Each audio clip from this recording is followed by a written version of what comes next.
Bonjour et bienvenue dans ce cours vidéo sur le CSS où on va parler de comment styler au fait nos listes. Donc j'ai déjà mis en place une liste ici, donc une liste qui n'est pas ordonnée. On a dit dans le cours HTML que UL c'est ce qui n'est pas ordonné, OL c'est pour ordonner. Donc là c'est pas ordonné et puis on a donc pour chaque item j'ai un petit peu zoomé pour que ce soit plus visible. Donc on a un petit peu circulaire ici donc pour chaque item. D'accord? Donc, si on veut changer ça, on a la possibilité de le faire. Donc, je vais prendre UL. Ok, on a un seul UL ici, c'est pourquoi j'ai pas mis de classe ou bien d'ID pour le moment. Donc, on met nos accolades. On met list style type. Ok, qui est là. Il y a plusieurs valeurs. Donc, on nous les propose même. Il y a plusieurs valeurs que l'on peut mettre. Si je mets none, ça veut dire qu'il n'y aura pas quelque chose avant. Donc, il n'y aura rien. Donc, au lieu de none, on a la possibilité de mettre d'autres valeurs. Si je mets arménien, qu'est-ce qui va s'afficher? Donc, ce sont des... je pense que ça, c'est en arménien, la langue. Donc, après, on a un circle. Si on met ça, ça va être un cercle, mais qui est creux.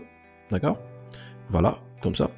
Après, on a vraiment la possibilité de mettre autre chose. Donc, si je mets décimal, par exemple, vous allez voir qu'on a des chiffres. Mais là, puisque ce n'est pas ordonné, donc c'est pas la peine, c'est mieux de ne pas mettre des styles avec de l'ordre, parce que si on met 1, 2, 3, donc c'est ordonné. Donc, on a la possibilité de mettre... il y a pas mal d'autres choses que l'on peut mettre. Donc, si je mets par exemple Upper Latin, donc ça dépend, vraiment ça dépend de ce que vous voulez choisir. Donc il y a pas mal de choix à ce niveau-là. Donc après, okay. Donc il y a d'autres choses que l'on peut mettre, que l'on peut faire avec les listes. Donc au lieu de mettre les carrés ou bien les cercles ou bien les chiffres ou les lettres, on a la possibilité de mettre des images. Donc une image ici.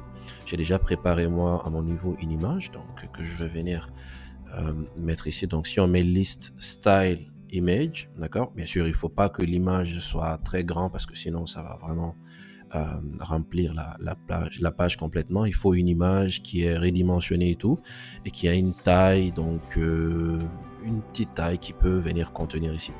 Donc j'ai déjà une image, moi je vais mettre URL. Donc URL, on a notre image, comment je l'ai appelé? Je l'ai appelé square.gif. Ok. Donc si je mets ça ici, voilà. Donc, vous voyez, on a notre image ici. Bien sûr, je peux encore le redimensionner pour le diminuer un petit peu. Mais voilà, ça peut fonctionner aussi avec les images. Ok, donc maintenant, si disons que je mets beaucoup de texte ici, d'accord? Je mets beaucoup de texte ici, je mets du lorem 50, par exemple. Ok? Je mets du lorem 50. Et puis, ben, je veux que l'élément qui est là, notre élément, du coup, fasse partir. En fait, je veux pas qu'il soit décalé par rapport au reste de notre texte. Comment est-ce qu'on fait ça? On doit venir ici. On fait notre liste. Donc, style position. D'accord? Si je mets inside, du coup, ils vont faire partir, en fait. Donc, ils vont plus être décalés, rester à l'extérieur. Ils vont rentrer en même temps que le texte qui est là. D'accord? Donc, ça va pousser le premier mot qui est là à se décaler parce que, voilà, normalement, c'est par là que ça commence. Mais à cause du fait que c'est maintenant en inside, c'est à l'intérieur. Donc, ça fait décaler le reste. La valeur par défaut, bien sûr, c'est outside. Donc, outside, ça veut dire dehors. Donc, si on le met comme ça, c'est dehors, on n'est pas obligé de le mettre puisque c'est la valeur par défaut. Après, on a la possibilité, donc il y a le shorthand aussi pour le list style. Donc, on met tout simplement list style, ok. Donc, on commence par quoi? La première chose à mettre, c'est le type de style que l'on veut. Est-ce qu'on veut que ça soit circulaire ou autre chose? Après, on peut préciser si on veut que ça soit inside ou bien outside. D'accord? Et après ça, si on a une image par exemple que l'on peut mettre, on peut rajouter l'image. Donc d'abord c'est le type, ok? L'inside et puis l'image.